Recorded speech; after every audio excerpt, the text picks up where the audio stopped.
right, hello, and welcome back for episode 37 of the Path Podcast. I am Jason.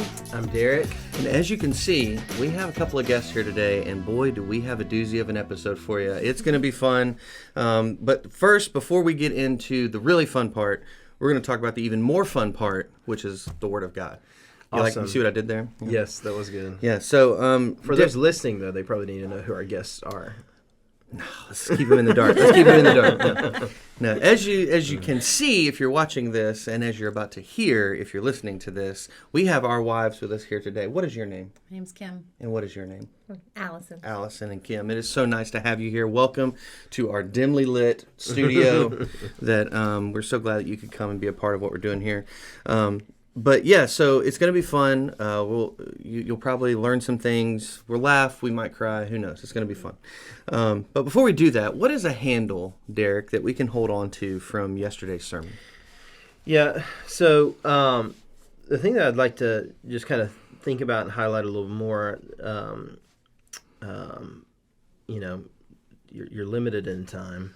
Yeah. So I don't know that I got to kind of hash this out as much, and I think it's what we have to take with this message of, Paul says a little leaven can leaven the whole batch of dough, and he's specifically talking about following the law, specifically circumcision, and saying if you do that, then Christ is just has really no part of you, and he's saying that taking yourself in that way, taking things into your own hands, and just doing a little bit of that really corrupts the rest. And then his final point is that to avoid that, we need to walk with the Spirit. CSB particularly says to keep in step with the Spirit. So. Yeah. I think about like when I was in marching band, and I almost shared this analogy, but I just was out of time. When I was in marching band, that you have to keep in step. That's the whole point. Yeah. If you don't stay in your line, if your feet aren't moving at the same pace, it throws off the look of the entire field show. Yeah. So, but with that, I developed a really bad habit of when I was walking in any situation, I found myself watching people's rhythm of their step, and I would follow that. Yeah. And like even adjust my feet because I was so used to doing it in marching band. Yeah. Which you can imagine how awkward that would make people feel. Yeah. In fact, there's a video that I've watched recently where somebody does that. It's like a social experiment kind of thing, a YouTube star thing, where they do that and people like look at them like really strangely. What are you doing? Yeah. What did people think about like when I did it inadvertently? It's not like I'm like, but I would just find myself like watching their feet because you had to do that in marching band. Yeah. And that's the imagery I kind of get with that idea of keeping in step with the Spirit, that I always need to be looking at him, seeing where his feet go and trying to keep in step with that, keep walking with him in that way. So I'll use my awkward example of something really strange that I did in my adolescence to help us see this picture of, you have to watch and know the Spirit and know how he's moving and know how he's working. If you don't do that, you won't be able to keep in step with him. Yeah. And then as I mentioned this in the message, and I thought it was, I saw the imagery of the vine and branches in a new way as I was in my D group that morning. And John talks about, Jesus says in John, I am the vine, you're the branches. And then he says that God is the vine dresser.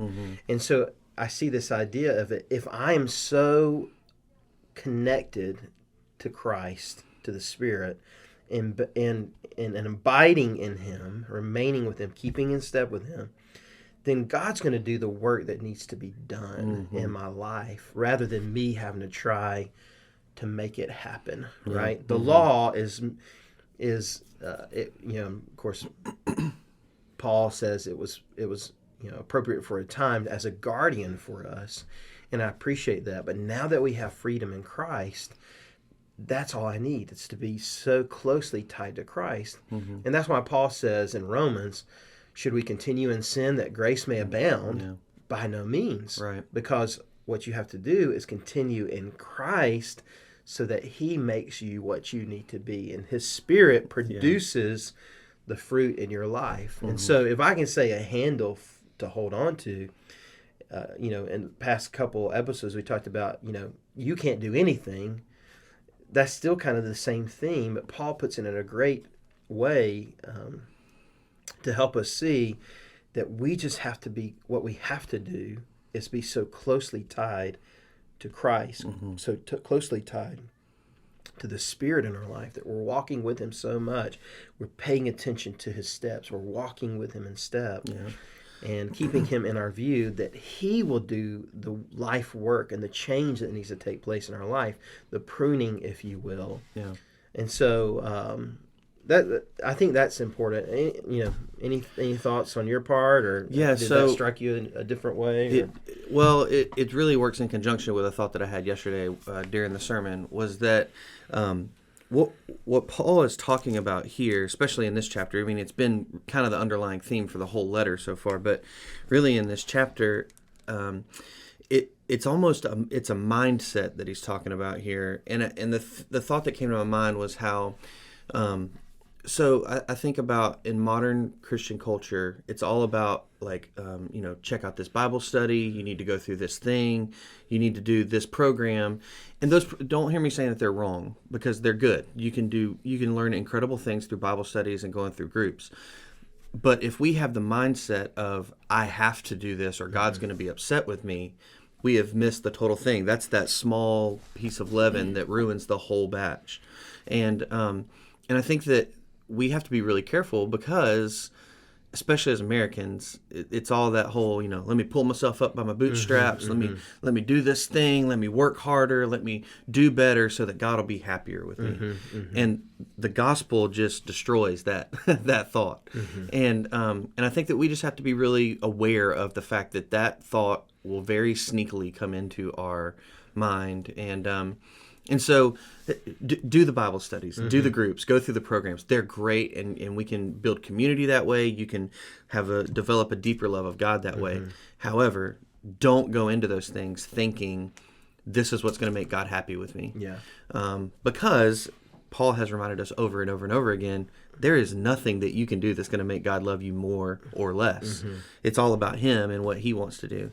And so I think that your handle is right again, and at the risk of sounding redundant over the last few episodes, you can't do anything and God does it all. And yet that's where we find our freedom, in knowing that God is the one who does it all. I don't have to work harder. I don't have to put in the work to make God happier with me. And I'm thankful for the reiteration, because I feel that. Like, I feel verses 7 through 12 of Galatians 5, the whole, Paul saying, you guys were doing so good. Like, what happened is basically what Paul says there in verse 7. And I have felt that at different points in my life of going, what am I doing here? Why am I trying so hard to do something that I could never do? I'm never going to be able to accomplish. And just resting in the Lord, I think is a big thing. To further reiterate that, I'm reminded of what Paul said in that passage. He says, neither circumcision or uncircumcision or anything. Right. So, neither one matter. Yeah. See, and we have the terrible habit as human beings to think, I have to do something. I have to, and then so you can even turn it. Well, if I'm not supposed to be circumcised, then I have to be uncircumcised. It's like that's not what matters here. You're missing the point. What matters is faith through love. Yeah. And the way we develop faith through love is by staying closely tied to the Spirit, closely tied to our Savior. Yeah. And like you said, we offer studies. We offer advanced classes. We offer life groups. We offer ways to study. We offered a reading plan this year. Yeah. But not for reading plan's sake, or not for advanced class sake, or look at what I accomplished or what I did. It's just those are means to an end of tying you closer to your Lord. It's a response to the love that God has shown us. That's right. God's put a desire in me to want to know Him more. So let me go do those things. Let's do those Bible studies, those classes, all those things. But it's not in order to earn God's favor. It's in response to God's favor that we already have through Christ, which seems like a small nuance, but it has massive implications for our spiritual life. So, yeah. All right, well, fantastic. Ladies, any thoughts on yesterday? No? Okay, well, thank you, Derrick. I appreciate that. So we wanted to let you guys get to know our wives and our relationship a little better. We know that we've shared some, but we have a few questions that we're going to ask our wives, and they have graciously agreed to be a part of it. Hopefully it won't be too incriminating for Derrick and me, but I think we'll be good. So I think what we'll do is we'll start with, we have 4 questions here, and we're going to try to be not super verbose here this morning, just because, we want to respect people's time, and I want to respect your time as well. So, but let's give the abridged version for most of us. How did we meet? Because I don't know that everyone knows those stories. So Allison, why don't you start, and then Kim, you can share how we met. Okay. Well, Derrick and I met on a blind date. At the time, I was leading a small group at my church they were middle schoolers. I think at this point they had become high schoolers. One of them said, "Hey, you want to go on a blind date?" I was like, it won't ever happen. Sure, you set it up, I'll go. And I thought, it'll never happen. Well, sure enough, she set it up. I went. We had a good time. But in the night, I figured, okay, over done with. Check. Yeah. Off to do my own thing. So that was Friday the 13th of January. Oh, that's foreboding. Friday the 13th has kind of been our day. So far, so good on the 13th of the month. 2006. Yes. And I figured it was done because I didn't hear anything else from Derrick until I was on a ski trip, like February 21st. I think. Yeah, towards the end of February. Like I got a random later, phone call. Yeah. I didn't want to seem too forward, Yeah, he didn't want to rush it, so he took his sweet time. And, I was definitely interested, though. I was not uninterested. I just didn't want to be like... You were trying to not seem desperate. Yes, He exactly. played it cool. Yes. I was trying to play it cool. Yeah. A little too cool. Yeah. So then we made it to our second date. I think it was closer to the end of March. It was in March. Before we could actually work out another time we could both go out again. And that was really probably more of our official, really first date. And I think the first after one that was a double date. Yeah. I think after that we dated. We went on a date every week, didn't we? Or Probably. maybe 2. Probably, So yeah. Nice. I kept asking and she kept saying yes. So. That was it. I'm going to ride this wave, right? I was definitely interested. That's fun. I didn't know if you would be or not. There was also, she wasn't too worried about it because she had some other guy she was crushing on. I told Derrick it really worked out Allison better. had prospects. Yeah, I got you. Because if I had really wanted, this has got to work out, I would have just stuck my foot in my mouth. I might not have said anything. Yeah. But since I was like, I don't really care, it was funny because the 2 talkative ones, which were Bethany and Derrick, their personalities are just more chatty anyway. They were kind of quiet the whole night, and it's me and Andrew that were chatting it up, and we're the quiet ones. Yeah, again, I didn't want to mess it up. So. Yeah, so it was kind of. I'm just going to not talk so I don't mess this up. Well, Which would have been me if it hadn't been I don't really care. Yeah. So it worked out good for him. Yeah, I had been on a couple dates prior to that I had kind of done stupid stuff by saying by marching in line with him. Yeah, sticking my foot in my mouth. I was like, this girl seems great. I really don't want to mess this up. So Yeah. Nice. Stories like marching in line is probably a good thing we didn't meet till Yes. he was 24. Yes. Yeah. And, it made for a great illustration. It did. Yeah. Yes. there you go. All right, Kim. So we met in a trailer for algebra back behind teacher in high school. Oh, that started so weirdly. Sorry. Yeah. We met in a trailer. It was awesome. We went to a high school that was really big, and we ran out of room, so they had a bunch of trailers out back. And one of them we had math class, and we sat in probably desks of 4. Yeah, little quads things. Pre-COVID, where you could be next to somebody and Long time pre-COVID. yeah, decades. But yeah, we became really good friends, and then I am a year ahead of him in school, and so I needed a date for prom. I didn't need a date for prom, but a friend decided that I probably needed a date for prom, and so there was some talking back and forth, and eventually he asked me in a stairwell at church Yeah, to go to prom. Yeah, And I said yes. yeah. It was that was a funny thing because our mutual friend. Thank you, Grant. I know you don't listen to this podcast, but that's okay. But yeah, he had said, dude, you need to ask him to the prom. And I was like, I can't even go to prom. I'm in 10th grade. And you had to be in 11th or 12th grade to go to prom. And he was like, no, dude, you ask her and she'll take you to prom. And I was just like, oh. Yeah, like the revelation took place. And of course, we were really good friends. And I was, I thought Kim was beautiful and that it would be cool if it worked out, but I didn't think I even was close to having a chance because, I was just an awkward dude. But yeah, so it all worked out great. And we dated for 5 years and then got married. So yeah, this week, we will have been dating for 21 years this week, which is pretty cool. That's a big thing. Very cool. Yeah. So, all right. So now that we've gotten the introductions and formalities out of the way, let's get a little deeper here. What is it like being married to me? So, Allison, if you could answer that question for me. No, I'm joking. I was gonna say, I don't know about that. So, Kim, what is it like being married to me? And then, Allison, if you could answer the same question in concerning Derrick, not me. So, Sounds good. yeah. There's always music.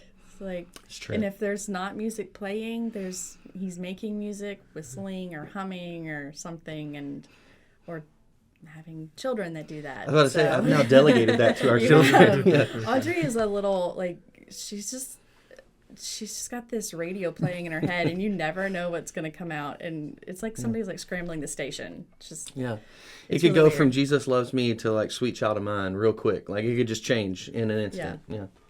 But it's good. I think you bring out a side of me that I never imagined. Mm-hmm. So Yeah. I'm not I would be in a corner somewhere, Oh, absolutely. Yeah. rocking back and forth. Yeah. So. I'm going to be over Wallflower over here. Yes. And if somebody wants to come talk, that's great. But if not, that's great too. Yeah. Yep. That was totally when we first met. You were that way. So. Yep. Cool. Anything else? All right. Allison, what's it like being married to Derrick? What's it like being married to Derrick? It's fun. Derrick's really easy to be married to because he just kind of goes with the flow, and he's pretty much always happy. He's kind of happy-go-lucky. Mm-hmm. So I don't know. We used to spend a lot of time playing. Before we had kids, there was a lot more hangout time.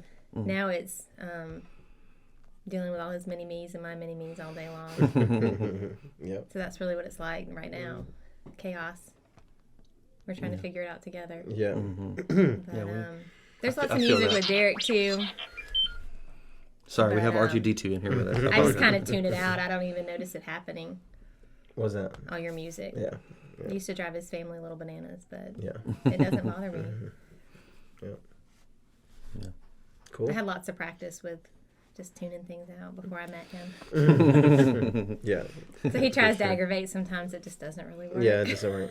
Or I was like, I'll tell a funny joke and wait for a response. It's just I'm like, come on, Nothing? She's like, Nothing? Oh yeah, I don't care. And I'm like, all right, cool. I will go tell my joke to the kids. Make them And laugh. they'll laugh at me. I know they will. Yeah. Funny. Yeah. All right, so Can I just say, Yeah, go ahead. Allison, she, we balance each other out. Of course, that's Yeah.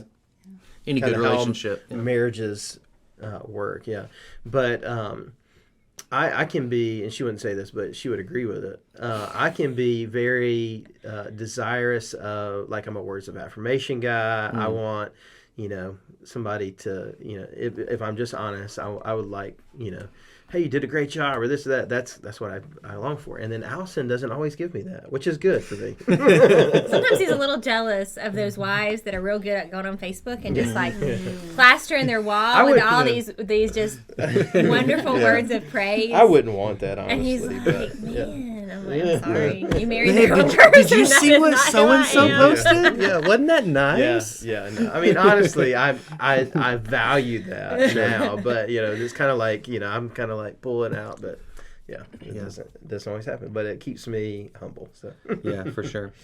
Yeah, I was gonna say I one of the things that I love about our relationship is that I was telling somebody this actually just yesterday that we have been dating for 21 years now, and so I was I was 15 and Kim was 16 when we met for the first time. We were both 16 when we started dating. But I love that Kim and I have experienced so many firsts together. Like there's so many of those major pivotal moments in life that you go through that are like defining moments for you. Kim was there with me for those things, and I was there with her for those things, and I love that. Like I'm so grateful that we grew up together, and we're still growing up together. But we have a conversation often. Like we've done this more than once, even recently. Like, gosh, I am so glad we didn't have to go through that whole dating thing in our 20s. Like we were just done with that, and we were married at that point. It's like I'm so glad we didn't have to go through that because that sounds exhausting. First off, but then secondly, just not fun. I'm so glad that we just got that out of the way early. So, all right. Let's switch gears just a little bit, but what is it like being married to a pastor? Try to help people understand, or maybe just kind of a peek behind the curtain of what is it like, and this is a safe place, so be as real as you want to be, okay? What is it like being married to a pastor, the goods and bads, the gives and takes, all that stuff? Allison, why don't you start for us? I get to break the ice, huh? I think it's good. I mean, I really like that I'm married to a man that loves Jesus most of all. And then I get to see him live that out on a daily basis and, try his hardest to honor Christ in whatever he does. And, he's not only loving and kind to his church family, but he shares that with us at home too. So that's the best part, I think, is married to somebody that just loves Jesus and loves him with his whole heart. And then, the hard part is I have to share that with a church family. But that's good too. Derrick's really good about keeping us in our corner and taking good care of us. But it's hard, like when he comes home kind of just emotionally exhausted. Yeah. Because he's been taking care of others. But then at the same time, like it's also really exciting because it's emotionally exhausting when he can't take care of others. When the church was empty during COVID, that was really hard. And so it's been exciting to have good Sundays like yesterday where he's felt good and there was excitement in the room. And I don't know, it's just kind of juggle back and forth. I don't know what else you want to know about. This is my first time as lead pastor's wife, so that's kind of been a new walk. Yeah, it has been. It's a little easier as associate pastor, children's pastor's wife. You just kind of get to fly under the radar and be yourself. There's a little bit more of a box you feel like you got to fit into now. But and then it's been interesting too having young children at home. Yeah. Before the young kids, I was up here a lot more, or right beside him a lot more. And now it's like, no, I got to take care of the kids. Yeah. Before they do something crazy. Yeah. We know how that is. So Kim, for you, what's it like being a pastor's wife? I like it, but sometimes you just don't know, like, and each church is different. And even within churches, you don't know, like, the expectations that people have. And that's always hard because they don't always say them. It's sometimes just, like, even if you ask them, they're not going to come out and say, well, I expect this of you. They're going to be, oh, well, we don't have any expectations. But then they do. Like, you didn't talk to me, or, I didn't get a car. And so it's really hard. Like, I need, and I'm very much like check the box. Like, And so I like to know what's expected of me so that I can fulfill them. If I don't know what's expected, I can't do that. And so that's probably been the hardest, is to read the congregation and read the people that we serve and knowing how to, like, knowing what their expectations are and trying to fulfill those expectations. Yeah, I can understand that. And I will say too that, just as a word of affirmation, you do a lot better at that than I think you give yourself credit for. Oh, I've had how many years of experience? I think that you do a good job of meeting expectations. So even when they're unmentioned, you do a good job of meeting expectations. So if there was one thing that you could let the congregation know about what it's like to be married to us, what would you say that thing is? That's not the way you originally phrased that one, but I would say I'm sorry, I didn't mean to put you on the spot.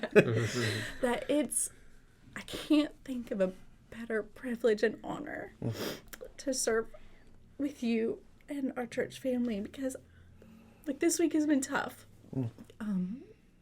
But like everybody gets excited and you invite people into your exciting times. Like you're having a baby, your weddings, that kind of thing. But very few people get invited into those really tough days.